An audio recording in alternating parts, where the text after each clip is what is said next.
ಪಾವಗಡ ತಾಲೂಕಿನ ನಿಡಗಲ್ ಹೋಬಳಿ ವ್ಯಾಪ್ತಿಯ ಸಿಕೆಪುರ ಗ್ರಾಮ ಪಂಚಾಯತ್ ಮುಂಭಾಗದ ಸರ್ಕಾರಿ ಹಿರಿಯ ಪ್ರಾಥಮಿಕ ಪಾಠಶಾಲೆಯ ದುರಸ್ತಿ ಕಾರ್ಯವು ನಡೆಯಿತು. ಶಾಲೆಯ ಕಟ್ಟಡ ಶಿಥಿಲಾವಸ್ಥೆಯಲ್ಲಿದ್ದ ಕಾರಣ ಎಸ್ಡಿಎಂಸಿ ಅಧ್ಯಕ್ಷರಾದ ರಾಮಪ್ಪನವರು ಶಾಲೆಯ ಬಗ್ಗೆ ಕಾಳಜಿ ವಹಿಸಿ ದುರಸ್ತಿ ನಡೆಸಲಾಗಿದ್ದು, ಮಳೆಯಿಂದ ಸೋರುತ್ತಿದ್ದ ಕಟ್ಟಡವನ್ನು ದುರಸ್ತಿ ಮಾಡಿ ಮಕ್ಕಳಿಗೆ ಅನುಕೂಲ ಮಾಡಿಕೊಡಲಾಗಿದೆ.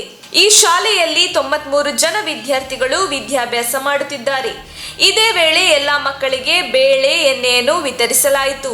ಈ ಸಂದರ್ಭದಲ್ಲಿ ಮುಖ್ಯ ಶಿಕ್ಷಕರಾದ ವಿಶ್ವೇಶ್ವರಯ್ಯ, ದೈಹಿಕ ಶಿಕ್ಷಕ ಲಕ್ಷ್ಮೀನಾರಾಯಣ, ಶ್ರೀನಿವಾಸ್, ಪೃಥ್ವಿರಾಜ, ಶಾಲೆಯ ವಿದ್ಯಾರ್ಥಿಗಳು ಹಾಜರಿದ್ದರು.